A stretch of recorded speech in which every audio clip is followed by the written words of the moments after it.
Hi everyone. In this video, I will show you how to edit text size in AutoCAD. I have this drawing and I want to edit text size.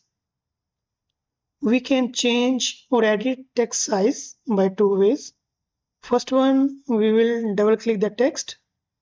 After that, this text editor form will be open here.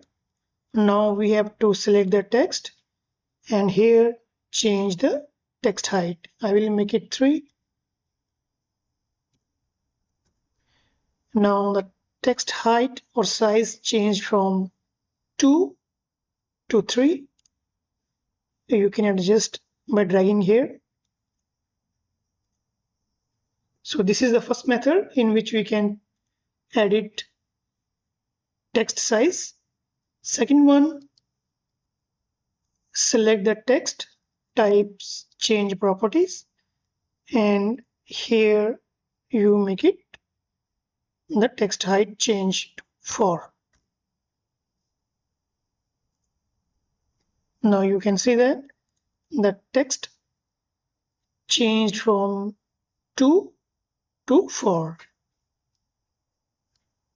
So in this way, we can edit the text size in AutoCAD.